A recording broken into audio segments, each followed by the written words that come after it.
Mesdames, Messieurs, bonsoir. Bienvenue dans votre édition des formations internationales.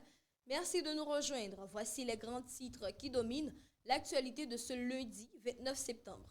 Aux États-Unis, un nouveau drame lié aux armes à feu. Une fusillade dans une église du Michigan a fait 4 morts et 8 blessés. En Moldavie, les électeurs ont renouvelé leur confiance au parti pro-européen qui obtient une large majorité au Parlement. En Argentine, la société est sous le choc après les meurtres atroces de 2 jeunes femmes et d'une adolescente retransmis en direct sur les réseaux sociaux. Aux États-Unis encore, Donald Trump menace d'imposer des taxes massives sur les films étrangers, une décision qui inquiète l'industrie du cinéma mondial. En Russie, Vladimir Poutine acte officiellement la sortie de son pays de la Convention européenne contre la torture. Et enfin, une rencontre est prévue ce lundi entre Donald Trump et Benjamin Netanyahou à la Maison-Blanche dans l'espoir de trouver une issue au conflit sanglant de Gaza. Bienvenue au développement des titres de l'information. Nous débutons cette édition par un drame. Dans le Michigan, un homme armé a tué au moins 4 personnes et en a blessé 8 autres dimanche matin dans une église de Jésus-Christ des Saints Derniers Jours à Grand-Blanc. Le suspect, identifié comme Thomas Jacob Sanford, 40 ans de Burton, est décédé après un échange de tirs avec la police. Sanford, ancien marine ayant servi de 2004 à 2008, a été déployé en Irak dans le cadre de l'opération Iraqi Freedom. Les appels signalant la fusillade sont parvenus vers 10h25 et les forces de l'ordre sont arrivées sur place moins d'une minute plus tard. Sanford a été déclaré mort sur le parking de l'église à 10h33. La police a mené une perquisition à son domicile, situé à environ 13 km avec une équipe de déminage. Les enquêteurs évoquent la présence possible de matériel explosif, sans confirmation pour l'instant. Les habitants sous le choc s'inquiètent de la violence croissante.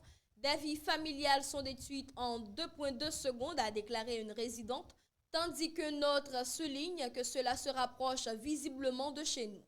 Le président Donald Trump a qualifié la fusillade d'horrible et a promis un soutien total aux autorités locales et étatiques pour l'enquête. Quittons les États-Unis pour l'Europe de l'Est où un pays vient de faire un choix clair dans les urnes.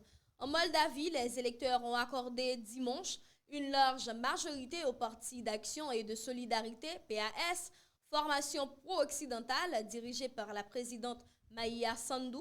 Avec 50,1% des voix, le PAS devance largement le bloc électoral patriotique pro-russe qui recueille 24,2% et consolide ainsi sa position au Parlement où il devrait obtenir 55 des 101 sièges.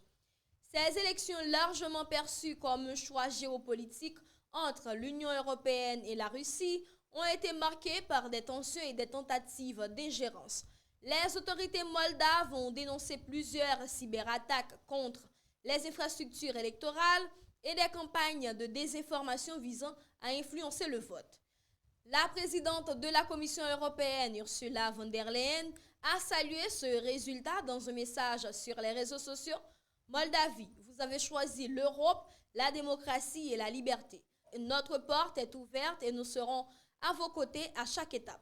Le président ukrainien Volodymyr Zelensky a également souligné que Moscou n'avait pas réussi à déstabiliser la Moldavie malgré de vastes efforts pour influencer le scrutin. Le PAS devrait poursuivre sa politique pro-européenne et nommer Dorin Recéan au poste de Premier ministre, garantissant la continuité des réformes et du processus d'adhésion à l'UE. Le parti promet de moderniser les infrastructures, de renforcer l'économie et de lutter contre la corruption. Le taux de participation s'élève à environ 52% des électeurs inscrits, dont 280 000 votants à l'étranger, confirmant l'importance de ce scrutin pour l'avenir politique et géopolitique du pays. Direction maintenant l'Amérique latine où l'Argentine est plongée dans une profonde émotion. En Argentine, des milliers de manifestants sont descendus dans les rues de Buenos Aires ce week-end pour réclamer justice après le meurtre de 2 jeunes femmes et d'une adolescente, dont les tortures et les assassinats auraient été diffusés en direct sur les réseaux sociaux.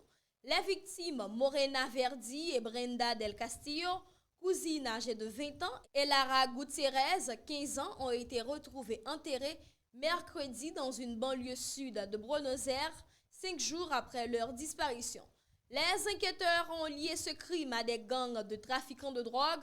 Selon les autorités, les victimes ont été attirées dans une camionnette sous prétexte d'assister à une fête et torturées pour punir une violation du code des gangs. Les manifestations ont rassemblé des proches des victimes et des groupes féministes, brandissant pancartes et banderoles avec les noms et photos des 3 jeunes femmes. Des slogans tels que c'était un narco-féminicide et nos vies ne sont pas jetables ont retenti dans les rues de la capitale. À ce jour, 5 suspects ont été arrêtés, dont 3 hommes et 2 femmes. Le cerveau présumé du complot, un jeune péruvien de 20 ans, est toujours en fuite. Les enquêteurs ont découvert des vidéos montrant les tortures et dans lesquelles un chef de gang avertissait « Voilà ce qui arrive à ceux qui me volent de la drogue ». La tragédie met en lumière l'ampleur du phénomène de féminicide en Argentine. Selon un groupe de surveillance, une femme est tuée toutes les 36 heures dans le pays. Bien que le féminicide soit un facteur aggravant des homicides depuis 2012, le président Javier Milei a récemment proposé de supprimer cette notion du code pénal. Les familles des victimes demandent que toute la vérité soit révélée et que les responsables répondent de leurs actes. Retour aux États-Unis où Donald Trump crée à nouveau la polémique, cette fois dans le domaine culturel. Aux États-Unis, le président Donald Trump a réitéré sa menace d'imposer des droits de douane de 100% sur les films produits à l'étranger. Selon lui, cette mesure vise à protéger l'industrie cinématographique américaine qu'il juge volée par d'autres pays. Cette proposition soulève de nombreuses questions, notamment sur les films qui seraient concernés et sur la manière dont ces droits de douane seraient collectés, que ce soit au niveau des coûts de production ou des ventes de billets. En mai, Trump avait déjà évoqué cette idée et en août, il avait imposé des droits de douane à l'échelle mondiale pour pousser les gouvernements étrangers à renégocier certains accords commerciaux. Toutefois, sa capacité à imposer de tels droits est actuellement contestée devant la justice. La Cour suprême doit examiner le dossier le 5 novembre. Les experts du secteur se montrent sceptiques face à cette initiative, soulignant l'incertitude sur son application concrète et ses conséquences sur l'industrie cinématographique mondiale. Restons en Occident, mais cap cette fois sur le nord de l'Europe, où une affaire de drones intrigue et inquiète. Le Danemark a signalé de nouvelles observations de drones sur plusieurs sites militaires dans la nuit de samedi à dimanche, un jour après l'annonce de l'OTAN sur le renforcement de la surveillance dans la région de la mer Baltique. Le ministère danois de la Défense n'a pas précisé le nombre de drones ni leur emplacement exact. En prévision du prochain sommet de l'Union européenne à Copenhague, toutes les activités de drones civils seront interdites dans le pays, du lundi au vendredi, afin d'éviter toute confusion avec d'éventuels drones hostiles. Les drones militaires et ceux utilisés pour les urgences sont exemptés de cette interdiction. Toute violation peut entraîner une amende ou jusqu'à 2 ans de prison. Le Danemark bénéficie également du soutien de l'Allemagne et de la Suède qui fourniront des capacités militaires anti-drones pour sécuriser le sommet. Une frégate allemande a déjà été déployée pour renforcer la surveillance aérienne. Les autorités danoises n'ont pas identifié les responsables de ces survols. L'implication de la Russie n'est pas confirmée, mais la situation a provoqué des tensions dans la région. Le président biélorusse Alexandre Loukachenko a averti que toute tentative d'abattre un aéronef russe ou biélorusse serait suivie d'une réponse immédiate. Et justement, parlons de la Russie où Vladimir Poutine vient de prendre une décision de lourdes conséquences. En Russie, le président Vladimir Poutine a signé une loi actant le retrait officiel de son pays de la Convention européenne pour la prévention de la torture. Ce traité, mis en place en 1987 par le Conseil de l'Europe, visait à protéger les détenus contre les mauvais traitements.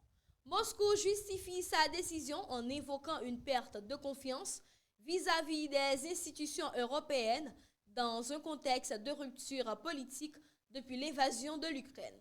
Cette mesure est vivement critiquée par les ONG de défense des droits humains qui y voient une régression majeure en matière de liberté fondamentale. Clôturons cette édition avec le Proche-Orient où Donald Trump et Benjamin Netanyahu doivent se retrouver face à face. Ce lundi, le président américain Donald Trump reçoit à la Maison-Blanche le premier ministre israélien Benjamin Netanyahu pour des discussions cruciales sur un nouveau plan de paix visant à mettre fin à la guerre à Gaza. Après près de 2 ans d'échecs diplomatiques, Trump a promis quelque chose de spécial cette fois-ci. Le plan présenté par Trump comporte 21 points et vise notamment à mettre fin au conflit, libérer les otages détenus par le Hamas et désarmer les militants palestiniens. Une conférence de presse conjointe est prévue en fin de journée à 19 h. La porte-parole de la Maison-Blanche, Caroline Leavitt, a déclaré que les négociations sont très proches d'un accord cadre entre Israël et le Hamas. Elle a précisé que Trump s'entretiendrait également avec les dirigeants du Qatar qui servent d'intermédiaires avec le groupe militant palestinien. Pendant ce temps, le ministre israélien des Finances, Bezalel Smotrich, a insisté sur la nécessité pour l'armée israélienne de conserver une liberté opérationnelle totale à Gaza, en particulier le long du corridor Philadelphie, considéré comme stratégique pour empêcher la contrebande d'armes. Il a également rejeté tout rôle futur de l'autorité palestinienne dans la bande de Gaza, un point particulièrement controversé du plan américain. Voilà qui met un terme à cette édition. Merci de nous avoir suivis. Pour plus d'informations, retrouvez-nous sur nos plateformes numériques. Très bonne soirée à toutes et à tous.